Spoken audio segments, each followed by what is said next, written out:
Hey guys, I am Jennifer, and welcome to the first episode of the JennDanielle Experience Podcast, where I share all things planning, monetizing, and personal growth through solo travel.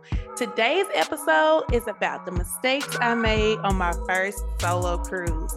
Now, I pride myself on being a planner and a researcher, but there were still some things that I was not prepared for, but I'm going to make sure that y'all are prepared. So buckle up and let's get into this episode. Okay, so for those of you who don't know, I am actually approaching my 1-year solo cruise anniversary. So I took my first solo cruise last Thanksgiving on the Carnival Mardi Gras, and it was such a great experience and so life-changing, which is one of the reasons why I've started sharing tips and started this podcast so that you guys can get this experience and it can happen for you. So my first cruise was on the Carnival Mardi Gras, which at the time was their newest ship. And I set sail out of Port Canaveral, which was in Orlando. And through that cruise, I was able to make friends, get away from my stressful job, and truly, truly have a vacation that I needed by unplugging and not having access to a phone. I was able to vlog for the first time. It was just so much positive that came out of this trip. But what I will say is it definitely cost me a lot more money than I was expecting. So if you remember in 2021, this was the beginning of when the pandemic was kind of winding down. And so what that meant was I was able to get a really good price on this cruise. I feel like even as a solo traveler, I paid maybe like 500, like right at maybe $600 to cruise on this ship. So to be on a new ship, not pay a lot of money and everything, it was a totally great deal and an opportunity I couldn't miss. So I saved the money on the front end, but on the back end, the mistakes I made were super costly and caused me stress. So let's get into these tips and these mistakes.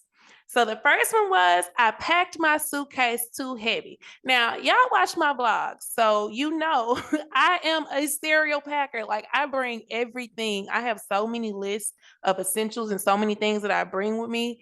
And now that I am, a full content creator and I go on these cruises with the expectation to record, I pack everything. And so I won't say, they be telling you like to cut down on your packing. I won't say to do that because I definitely use everything I pack. So I need it. But what I should have done was spread it around a little bit more.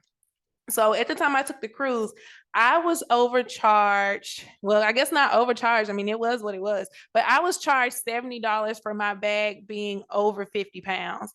And so I flew Southwest, which allows you to bring two checked bags without an additional fee and a carry-on. So had I just spread the weight around and had, even a third bag as my carry-on, I could have gotten away with it. So my suggestion for you to prevent that is to get a luggage scale.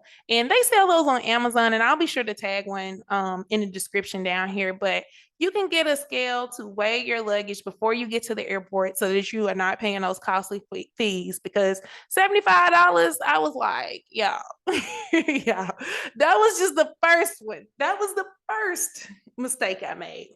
So next, the second thing I did was I flew in to the airport late. And the reason why I did that was because I worked that day. So I had to work that morning and I flew and actually had a layover, which is something I typically don't have being that I'm in Atlanta, but there was actually a layover too. So I didn't arrive to Orlando until maybe like 8 o'clock the night before the cruise. And as a solo traveling woman, safety wise, that was not a wise decision, because I had to take a Uber to get to my hotel, which was like 45 minutes out and closer to the port. That's one thing to note. The port is far from the airport in Orlando, but I'm taking a 45-minute ride in an Uber. It's nighttime and it actually happened to be raining too. And so, that just did not that did not set me up in a good way. I didn't feel really safe. I was really afraid, to be honest, when I was riding the Uber and just kind of looking out the window. So when you fly in, you want to try to fly in as early as possible, or at least during daytime hours, just as a safety precaution. And kind of leading into that whole Uber process was my third mistake. So the third mistake I made was not coming up with a plan or pricing the cost to take the Uber to my hotel. So I knew that the hotel was close to the cruise port, which was great for the next day. But what I didn't realize was how expensive it was going to be to get from that airport to that hotel. And I want to say it was like $120 or something like that. And the reason why it was that price was what I mentioned in the last mistake. The fact that I got there so late, it was during surge hours. And so for those of you who have never taken Uber or Lyft, you may not know this, but they tend to raise the prices during busy times of day. So if you arrive not first thing in the morning, not like 8 a.m., but if you arrive at the airport in the middle of the day, like say maybe from 10 to like maybe 3 p.m., you're going to pay cheaper prices because it's not the surge time and it's not as many people requesting rides. But when you come in later in the day or first thing in the morning, it's going to be expensive. And sometimes you can wait it out and wait. Like sometimes it's just a matter of maybe 10 minutes and the surge price will go down a little bit. But if you want to get those best rates on Uber and Lyft, especially if you're going out of Orlando to Port Canaveral, you definitely want to get there in the middle of the day to avoid that because, yeah, $130 on top of the $75 for the bag. I was like, I had a video on this too. And I can link it in here, but yeah, I was fed up. I was fed up by the time that first day was over with because I was like, I was not expecting to spend this money. So as for the third mistake I made, no, actually we're on fourth. This is the fourth mistake. So the fourth mistake was not knowing the cruise terminal that we were leaving out of. Now, this one is just really, I don't know how I managed to do this, but this has been a common theme. So the cruise terminal, you would think in your mind that when you go to the port or you go to get on a ship, that the driver will know where you're going or that you can just get dropped off in a central area and walk to where you need to go to your particular ship.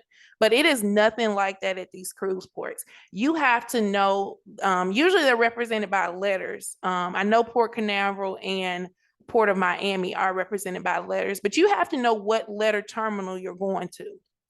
And the way you can find that out is you can Google, Port Canaveral terminals or Port of Miami terminals or whatever terminal you're leaving out of, whatever port you're leaving out of. When you Google that, it can tell you a list of where each ship is so that you know exactly where you need to be dropped off. And so that first cruise for me in Miami, I literally didn't realize that I didn't know where I was going until I booked my Uber and he was driving me up to the port and he was like, which terminal are you going to? And I was like, I don't know. Just drop me off at one of these. He was like, oh, no. It does not work like that. Like if I drop you off over here, you're going to have like miles of a walk to get to the other side. So you definitely want to know which terminal you're going to. And I can tell you in Miami for Virgin Voyages, it's Terminal V. That is easy to remember. And that is the only one that I know because it's V. But the other ones, you have to know exactly where your ship is parked. And like I said, you can always find that on Google. That's it for this episode. Thank you guys so much for tuning in. Be sure to come back next time because we'll be talking about what it's like to cruise solo during the holidays. See you guys soon.